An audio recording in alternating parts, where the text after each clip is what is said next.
I love that you're interviewing me. I fucking Fire love away, it too. nothing personal. Oh, my God. Hell no. No, very PG, very PG. Nothing PG. Here it is. I want to. Now, mind you, this television program is going to be aired only in WeHo. Do you know that? That's amazing. All right. So if you want to do anything, you want to give I'm a the shout out. biggest fruit fly on the planet. I was just going to say that. If you want to do anything. I don't say fag hag. I say fruit fly. I love that. I never heard that before. Can I tell you what the difference is? Hell yeah. A fag hag is a dried up old bitch that needs queers to be friends. Yes. A fruit fly still gets laid, but prefers shut up. lady, gentleman friends. Yeah. Hello. Hello. Yeah, fucking Buckman outed me on air, too. He goes, what did he... Because that wasn't obvious. Yeah. I'm just Fuck saying. you. He goes, what did he say? He goes, I'm already feeling fat and pregnant. He gave me a shot. Don't you dare. You look beautiful. You love the ladies. I love them too. Just kidding. Please tell me you didn't get that. We won't. Hi, we're back right now with 28 minutes. I'm looking up at the... Okay, the camera's there, but there's a big... for 28 minutes? Just kidding. Almost. We did, actually, on a couple other interviews we have. Hi, we're right into this. I'll be right back with you. She was asking, do we do 28 minutes sometimes? And the answer is yes. Yeah, sometimes we do 28 minutes, or even goes, we did one show that went for an hour and 15 minutes. Amazing. It was really a lot of fun. I'm trying to remember who it was. We were, a couple shows went real long. Oh, we just did a show with a nude model, but she had her whole body painted with a stick figure on her face. So instead of a face, she had a black line all the way around, 2 eyes, black eyes, and a smile. And they did her, what do you call these? Breasts. It would take all day to paint me. No, it was not. All right, look, I'm just gabbing on and gabbing on, so I'm going to try to cut us right into it. Hi, welcome again to 28 Minutes, and our wonderful special guest, she's ending out the show with us. This is Dee Burdette, and did I get your name right? You did. Yes. I was practicing your name because I had gotten it wrong so many different times before. I just didn't know it, and Randy cussed me out. He said, cut that out. He goes, how dare you not know her name? So we are here, and I was telling them earlier, and Greg Buckman already kind of introduced your club, but we are here at the John Lovitz Club. At the John Lovitz Comedy Club. Nice. And what do you do here? I book comics. Okay. Now I'm going to just ask you to dumb it up for everybody because I love bragging about my 3rd grade education. What do you mean you book? I love coloring. Yeah, right. Thank you. What do you mean you book? What do you book? Book what? I'm a talent booker, so I book the talent. How do you find these talents, or do they find you? Kind of both. Really? Yes, I find some talent at open mics and book them to do spots at other shows, and then other times it's talent that I know that I've worked with for years. Go ahead. And I ask them to come play the club. Nice. Now, do you go to other clubs to find them, and then you bring them to your club? A little bit of both. I've been in the industry for a minute, so I kind of get some of the talent that comes to me inherently, and other times I have to go out and find it. You said you were in this business for a minute. You're totally starting off with a lie. Bull crap, girl. Tell us, how long have you been working in this incredible business? I opened up the San Jose Improv as their event coordinator in 2001. Nice. Now, did you just fall into that gig, or did you say, I want to work at a comedy club? Kind of both. Really? Why? Well, I had been working in San Francisco for some time as a corporate event coordinator. Okay. On the corporate event coordinating side. What's that? What's that? There's a bunch of fancy words there. I know. And it was a bunch of fancy shit at the time. So at that time, it meant that I had been working for some time putting corporate events together for companies. Okay. So I was usually the one on the company side booking a holiday party or a corporate conference or something else corporate that required entertainment. So I was Got a it. shopper at that point. Right. And then it moved into me being on the club side and facilitating corporate events. Nice. So then I knew what my buyers wanted because I was once a buyer. Ah, that's so cool. So you just changed a different level. Well, yeah, when I found out the San Jose Improv was coming into the area, Okay. I applied because I was like, oh my God, that's great. The Improv, it's San Jose. Right. Fit. And I did apply because I knew from a shopper's side what shoppers wanted, Okay. and I knew from a comedy side what comedy fans wanted. I grew up as a comedy fan. So now you're starting off at the San Jose Club, Improv. Did that blow your mind when you got hired? A little bit. Or were you prepared? I almost expected it, though. Come I on, was I like, can oh do my this. God, who doesn't want me?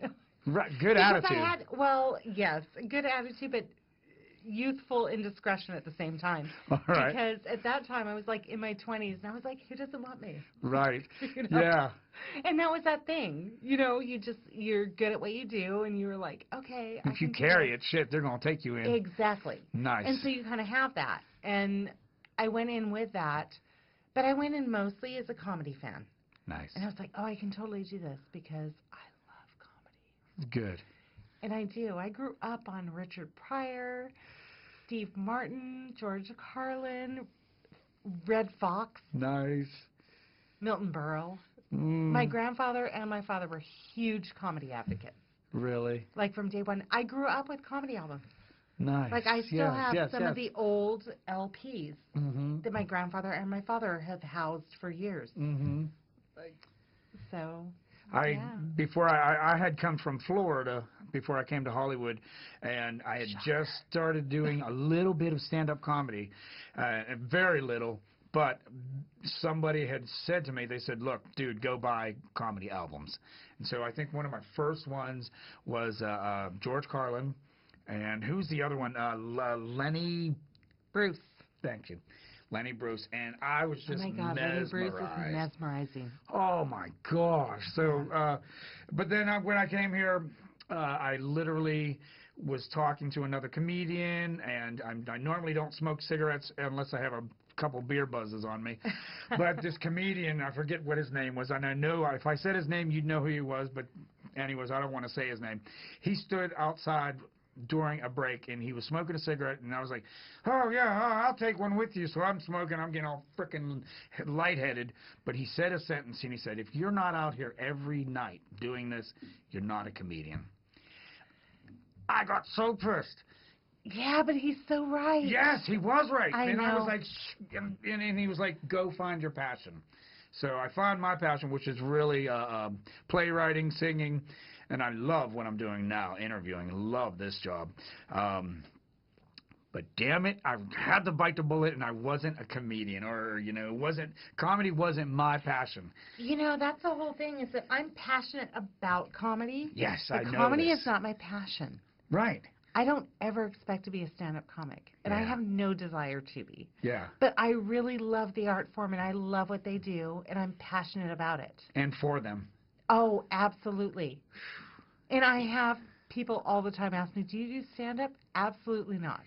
I am never funny on purpose. And does that not trip your comedians out? Because it did me even when I was just a 2-second comedian. I'm like, I don't get it. Why don't you want to be up on that? Well, sometimes, but by the same token, I think they respect the fact that I know where they're coming from. Okay.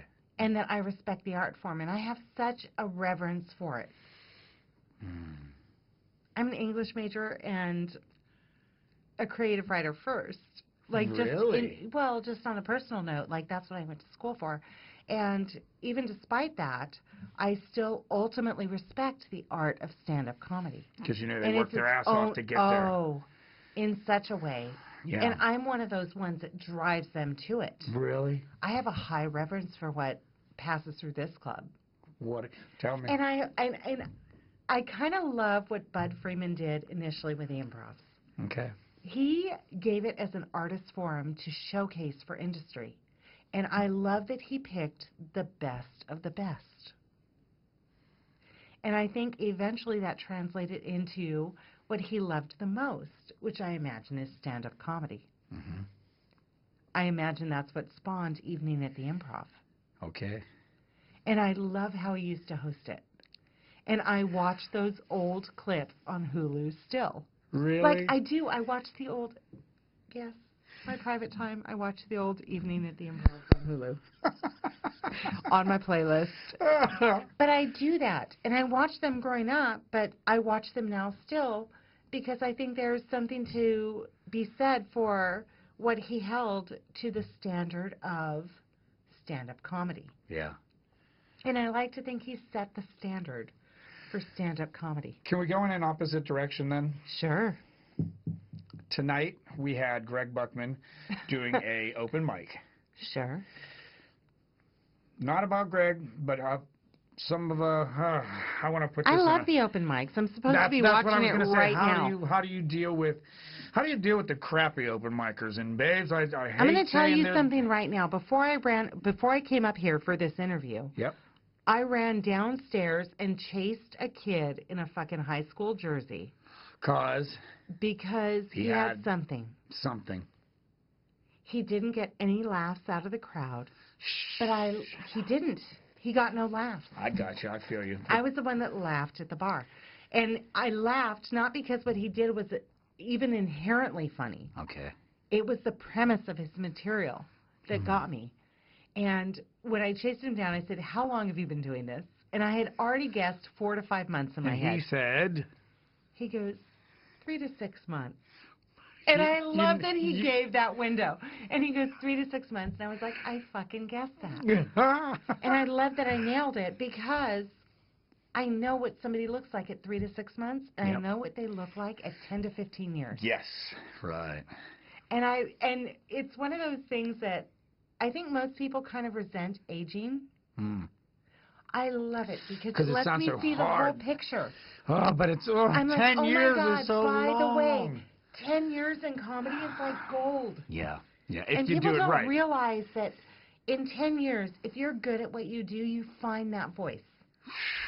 And you will be a good stand-up comic. Girl. If you can find that voice. I'm so glad you said that because my better half out there, guys, you know him as Randy. He kept doing. He heard it's the 10-year thing. He goes, just work at whatever you're doing. Don't you dare think it's going to happen in 1 year. Well, what? Oh no. Well, but there's some people that have been doing it 20 years and they're no funnier. Right. Yeah. Yeah. Which is kind of almost a sad thing. Yeah. But I think there's some people that are meant to be hosts and features, and they're really good at that. Yes. And I think ultimately if you love the art form, you'll embrace where you're at. Yes. And you'll do it. And be comfortable with it. And be comfortable with it. Yeah. I know several guys that are like, I'm a great host. Yes. That's what I want to do. I want to host. I used to talk to, do you remember, remember our little girl, Fran, over at the, I was her driver. She had mentioned, and I used to get really pissed off at her.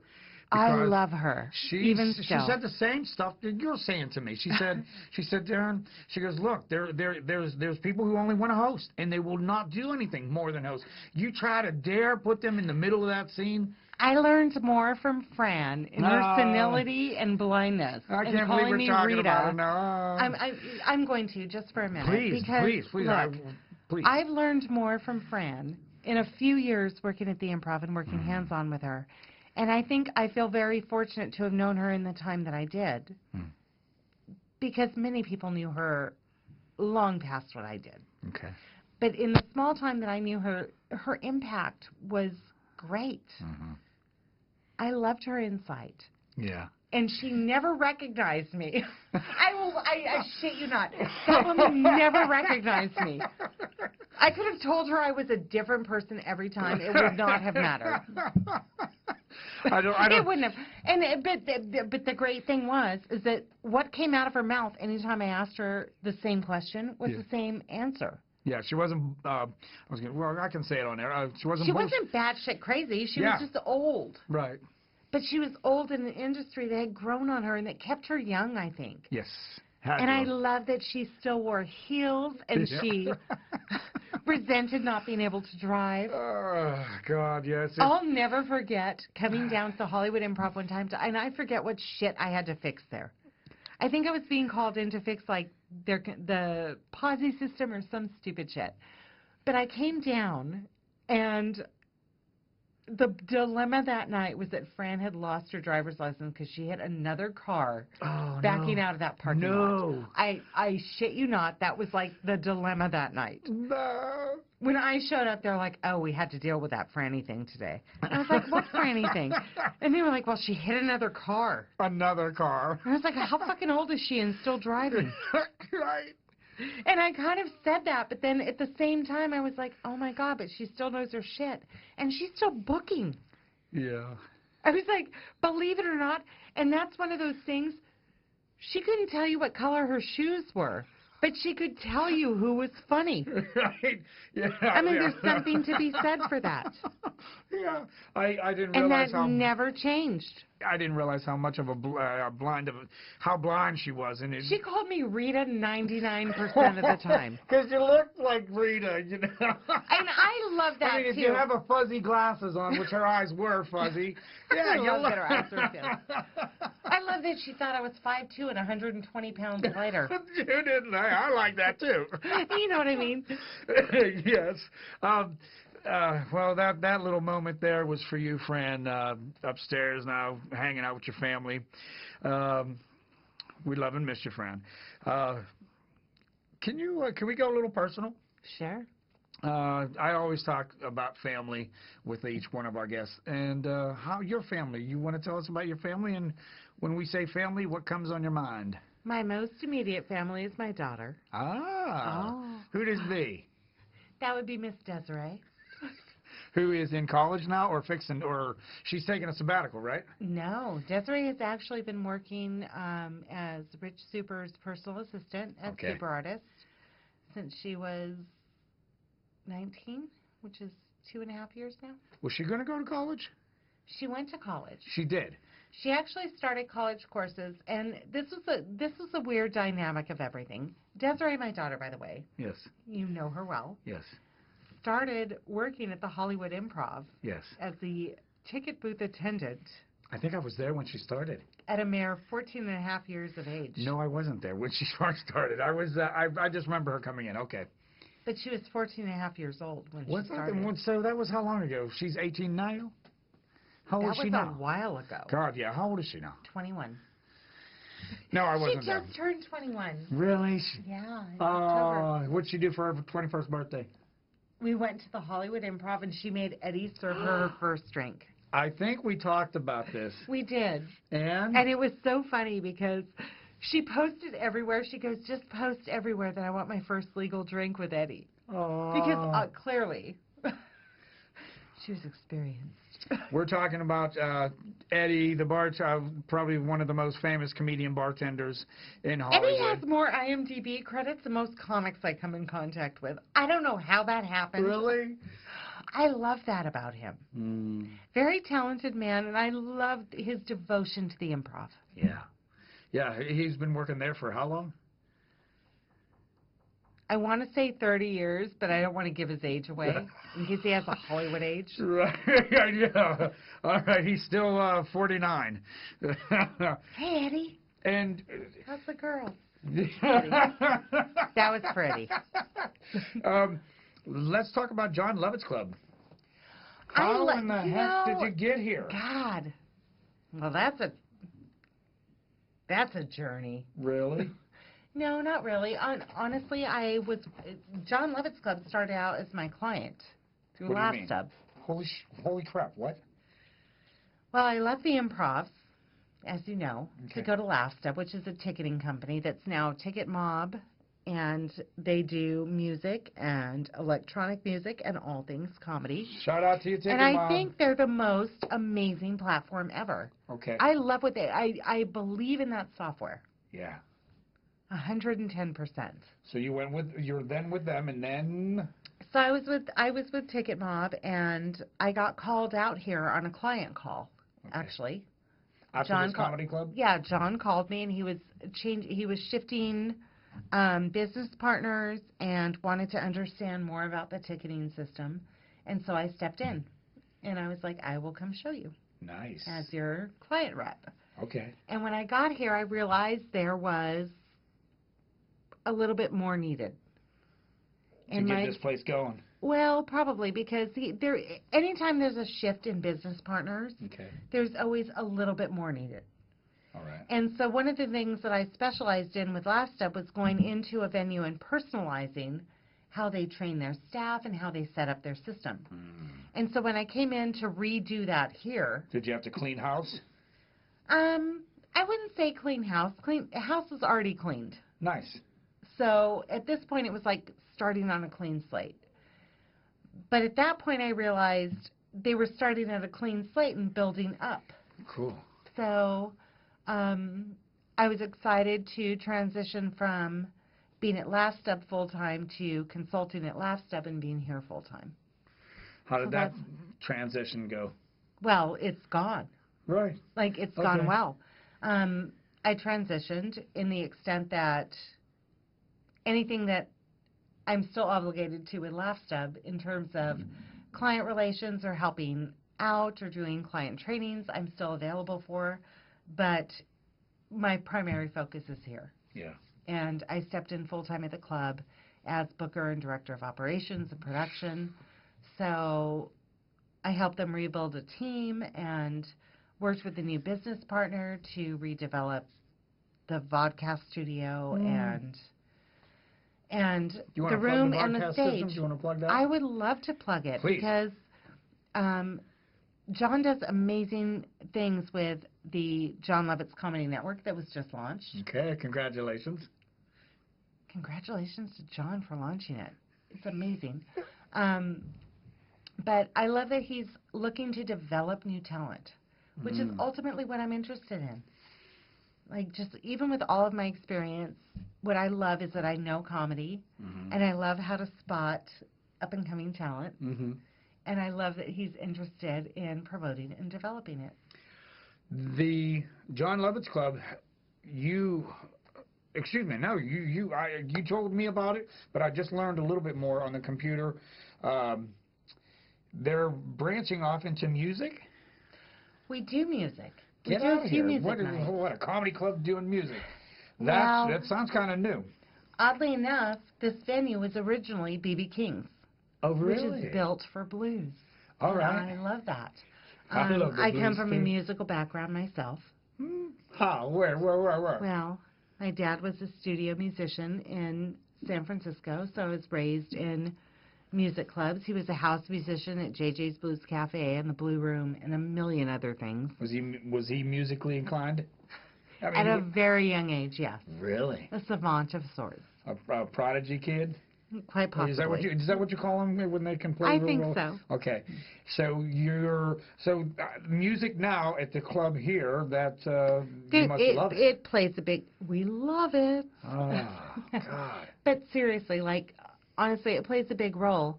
So we have various music nights. We did Motown Mondays for a minute. Okay. And I think we're moving those into Friday and Saturday nights. Okay. And just moving that genre in. You're going to do music on the weekends too? Or Friday? Or I mean, would you keep? Or I don't honestly, know. What are you doing? I prefer to do music on Fridays. I think most people are open for a comedy show on Friday nights early. Okay. And then later in the evening, music. Oh, nice. Yeah, I don't think sure. everyone's up for comedy late night Fridays. Okay. Good. Because you've learned that from experience?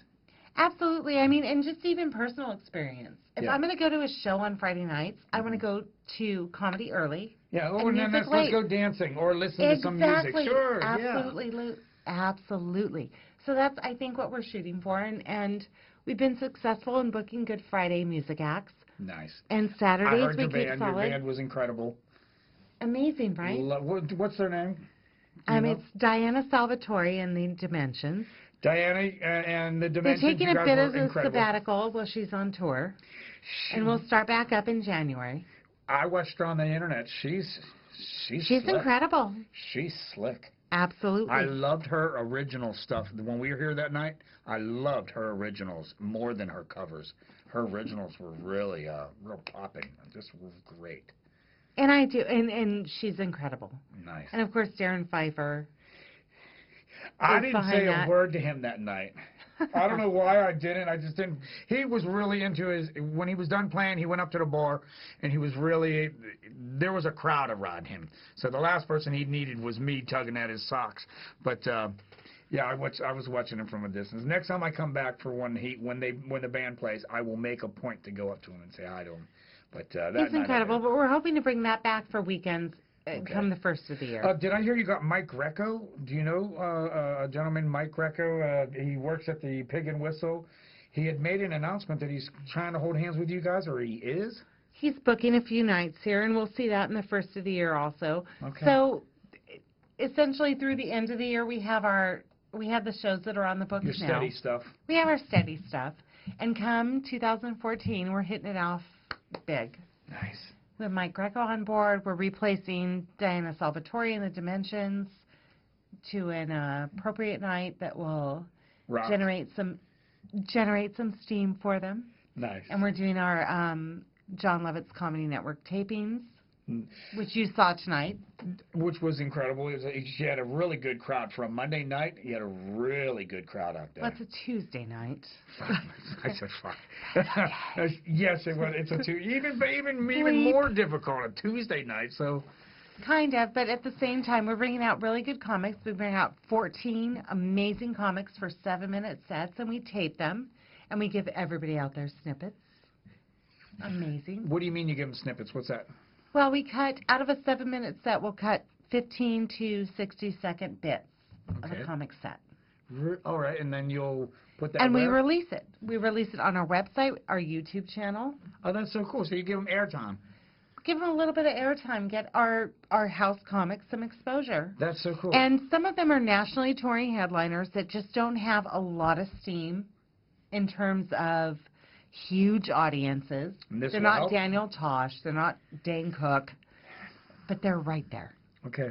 And so we want to get them a little bit of exposure. These little babies that you're starting to grow. Kind of. Nice. Little babies that are 10 and 15 years old, but yes. May I ask you a couple more questions before Absolutely. The very last one's going to be a super serious question, and I didn't ask Greg. Oh, no. It is. I'm just kidding. It's super serious, but, Sure. you know, so just to prepare you for that. Super serious, personal, or super serious? I'm just kidding. Not personal. No, it's not personal, but Well, you then will. fire away. Right, you will feel it personal, but we do this. We've asked the same question to a number of our guests. But anyways, I'll hit you that in about a second. But prior to that, or before that, let's go to some advice that you would like to give, that you might have to comedians just starting off.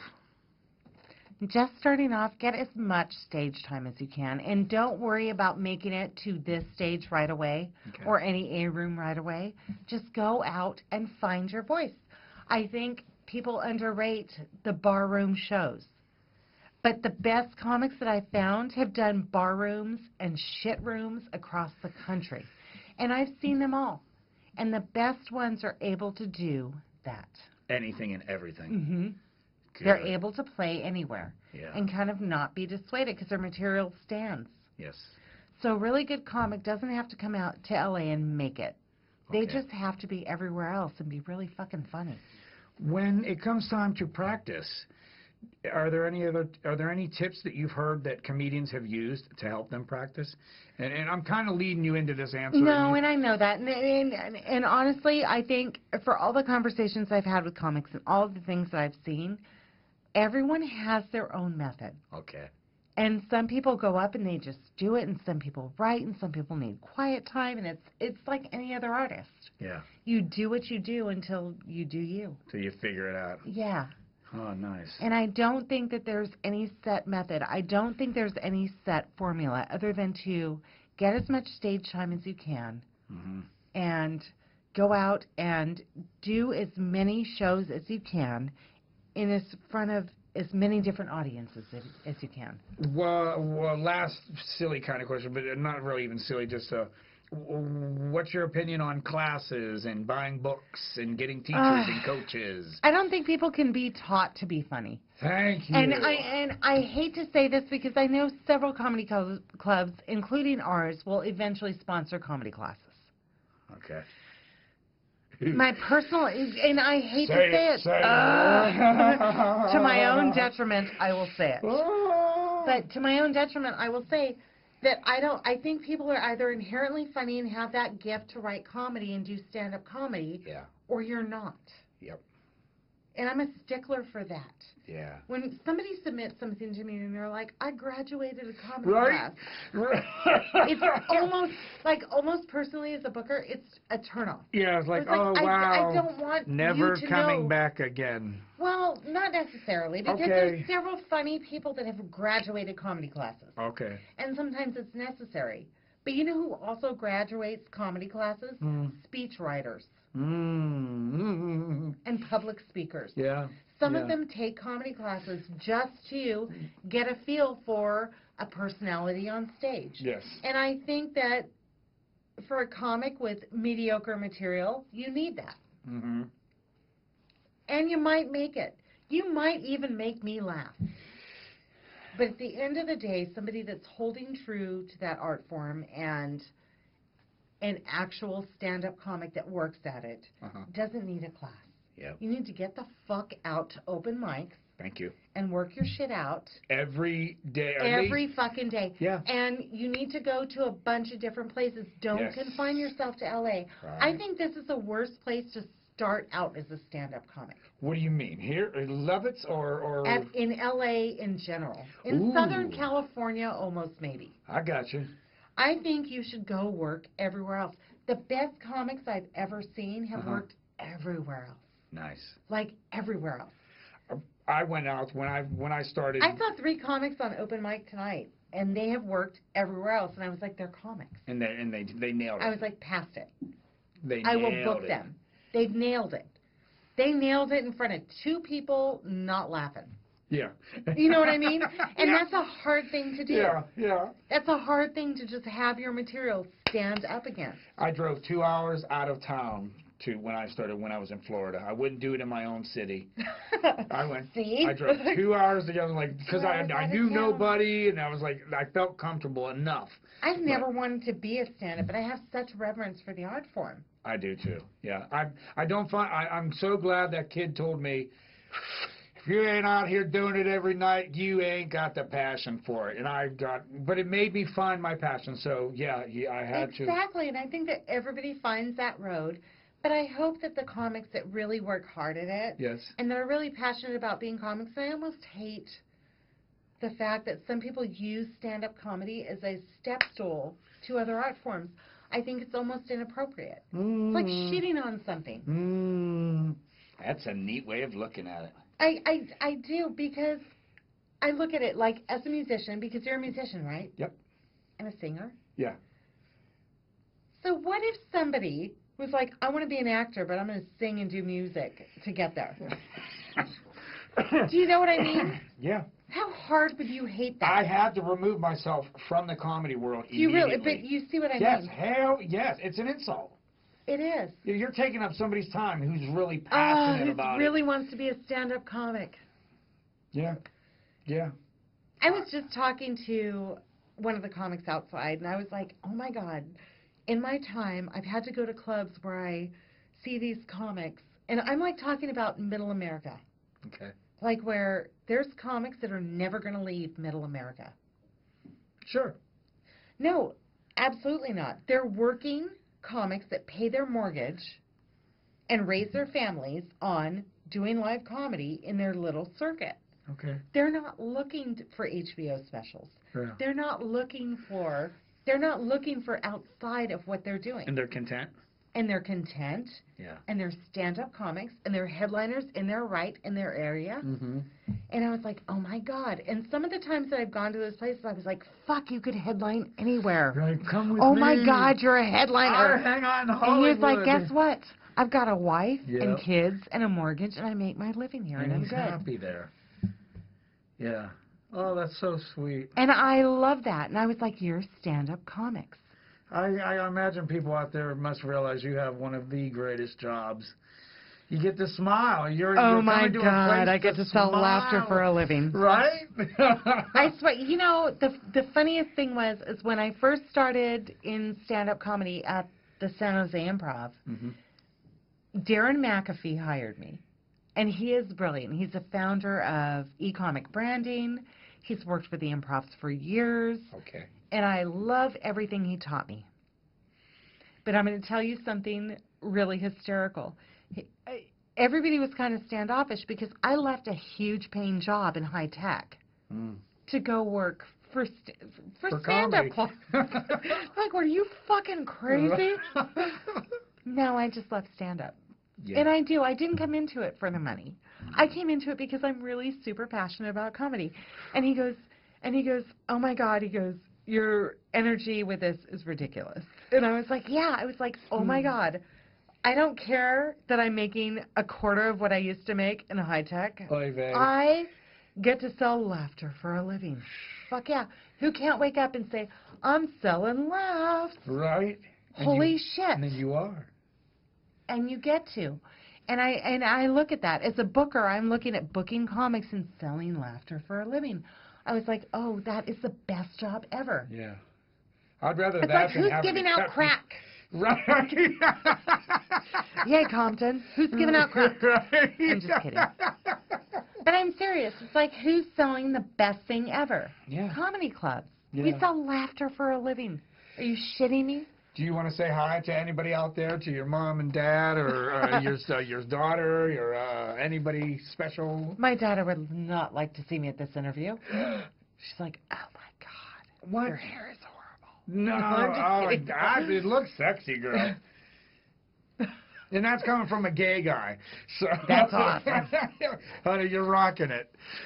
You ready for your serious question then? Sure. But real quick, did you want to say hi to anybody? Oh. No. Okay. We love you.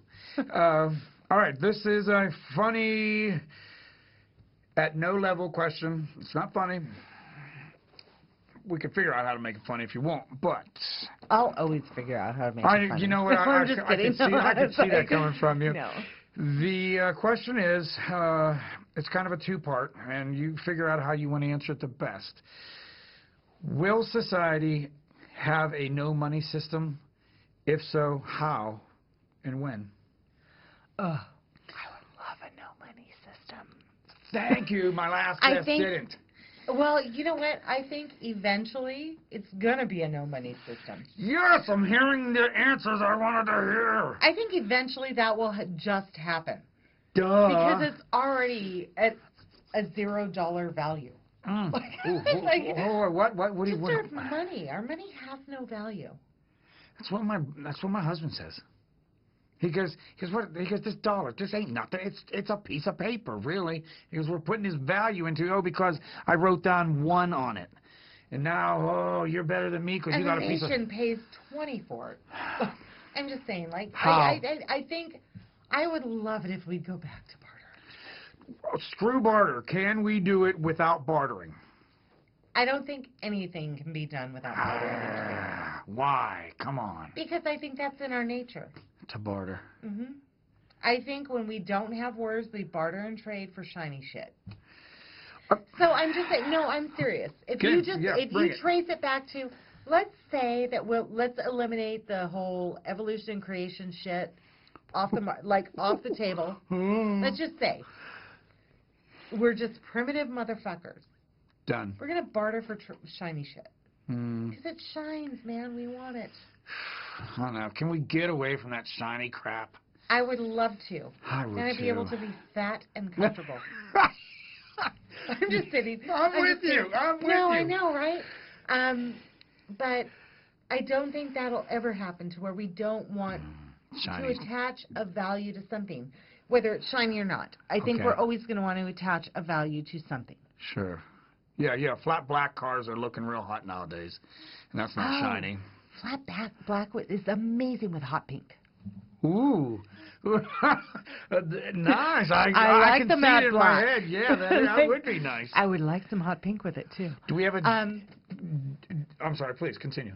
But honestly, I think that there's always going to be a barter and trade system. Oh, come on. I don't want to. I think we can eliminate the monetary value to it, but I think there's always going to be a barter and trade, even if it is that I value this at this much and you value it at this much, and let's talk about how we're going to trade it out. How does a mentally ill person barter?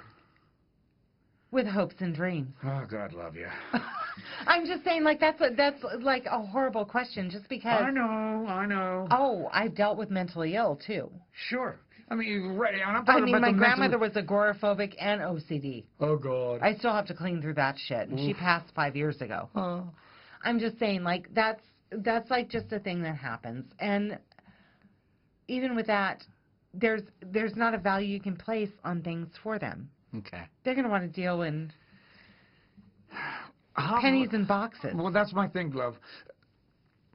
And back to the mentally ill thing, and hopefully by asking all these questions to different people, we'll be able to figure this answer out. You've got a room full of, and we're talking super mentally ill, the ones who are all I terrible. worked at the Merced Manor, which is... Well, how the hell did they barter? How do you barter with someone like that who can't even sit up in a chair? You didn't. You gave them pills and hoped you made them happy. And I'll tell you something right now, like, even, like, working there was one of the biggest eye-openers ever. It's why I quit studying psychology. Really? Oh, yeah, I was very young. I was, like, 22. Why? Why'd you quit? Because he was so disturbing? Well, no, I worked at one of the, I worked at a mental facility that was run by the state. God love you for working there, though. That housed the criminally insane. I was doing an internship there. I was getting paid $8.50 an hour. Oh, my God. And it was an internship. And not the, oh, my God, the money. Oh, my God, you worked there? I held keys there, and one of the jobs was to learn how to do a patient takedown. Oh. So there's like a humane takedown with patients that are going apeshit. And one of the things that I saw was medication working for a schizophrenic that affected their liver so badly it landed them in the hospital and they couldn't take the medication. And having that girl beg for it because she was normal with it. And she was like, I'd rather live a normal life for shorter. Robin Williams movie kind of thing? Worse. Really? There were criminally insane house there. Fixed them? Well, you know, everything comes with a price. Okay. And for the medications they come out with, one of the medications that fix them mentally wreck their liver. Inside, right. Oh. You know what I mean? Okay. So they had to go in for liver tests constantly, and they would pull medications if it was killing them. Mm-hmm. Because, of course, the state wants to be humane, and I think that unfortunately, I'm one of those that I was like, you should give them the choice to just take it and fucking die early, sane. Ooh, yeah, I bet you not a lot of people stood up for you on that one. Well, I didn't voice it. I didn't voice it publicly. Yeah, you got like out. I didn't. Yeah. I was just like, oh my God, why don't they just let them take it until they go? Yeah. Why not live normal? Yeah. Yeah. And then we had some of the guys that didn't want to take it and fucking tried repeatedly to escape. There was a patient that literally, I don't know how this Houdini did it. He was a 6'4" Native American. And he was brought in, like, kicking and screaming that he was brought in. And I was at the admittance desk. That was my job, was to admit patients and log their personal belongings. Like, literally, this was my job there, because I was an intern. I was an $8.50 an hour intern. And so my job there was to log their belongings and tell them, do you understand I'm going to keep your belongings safe? And they would oftentimes not respond. And then somebody from the state would walk them behind the locked doors, and it would be, that was it. Right. And on other days, I'd have to go back, and I learned medical transcription, and so I'd have to sit in sessions and transcribe their sessions and make sense of it and report it. And it was just like a crazy thing. And like literally a crazy thing. I got written up. The only write-up I've ever had as an employee at any job. I got written up because I got written up at a crazy house. I did, because it was my job as the front house receptionist and check-inner of patients to decorate for the holidays. Okay. And so I chose Looney Tunes It's a holiday theme. Because I thought, who doesn't love cartoons? Incredible. And how is this not appropriate? Who's going to know? Oh, no. And then a state auditor. Oh, no. We got Did the deep shit for that, too, because the state auditor came in and they were like, who Perfect timing. thought this shit was funny? They're like the intern. Right. Well, she doesn't know The this. minimum wage employee thought that was She's gonna be hilarious. working for You a should comedy. fire her. You're going to be working for a comedy club in about 10, 20 years. But Yeah, that's exactly what Your it was. And comedy I was coming thinking, out 10 there. years, that's going to be hysterical. But right now, you're fired. Please. Buy Pampers differently. I'm just kidding. And that's how that happened. And my kid was little. And I was like, oh, shit, I just got fired and lost my medical insurance from a state job because I hung Bugs Bunny and Daffy Duck. Oh, that's so incredible. It was so stupid. Oh, My supervisor hated me. obviously, they fired your ass. Oh, my God. No, that's not what I got fired over. What do you mean? I didn't get fired from there. I quit. Oh, good for you then. All Like right. a year and a half later. Oh, no, honestly, that's not what I got written up for that. Oh, okay, that's right. I'm thinking you got fired, but all right, cool. That stupid bitch. She put me in my place with that. That's fine. No names, but... No, you know what? And honestly, I felt like now looking back on where she was and where she was at in her career and what Right. she had going on, I almost feel sorry for her. I was like, oh, my God, this is all you have. Ooh. These crazy people and these decorations. And the memory of you. Oh, my God. I am sure she still would punch me in the face if she saw me on the street. You know she can't turn on Looney Tunes without thinking of you. When she... Oh, my God. If that's what You know she thinks reminds of you every anybody time. of me, that would be amazing. I want to thank you so much. You were an incredible guest. Thank Darren, you it for... was like talking with a friend. Thank you for giving us John Lovitz Club and letting us hang out in this. You guys, hi camera. I'm saying hi to the camera right there. And can I ask for your name back there? That is Angelo. Angelo, and he is thank you. amazing. Is that Angelo? Is that your last name or first name? First name. Thank you, Angelo, very much. We have Angelo back there in the sound studio. Is that right, sound studio? And Angelo hooked us up, y'all. You don't know this, but it looks like a beautiful background. It's our first green screen we'd ever played with, and it was given to us. Complimentary, Angelo. Thank you so much for all this work that you did for us. Dee, thank you very, very much for letting us Darren, in your thank world. you so much. I'm so excited.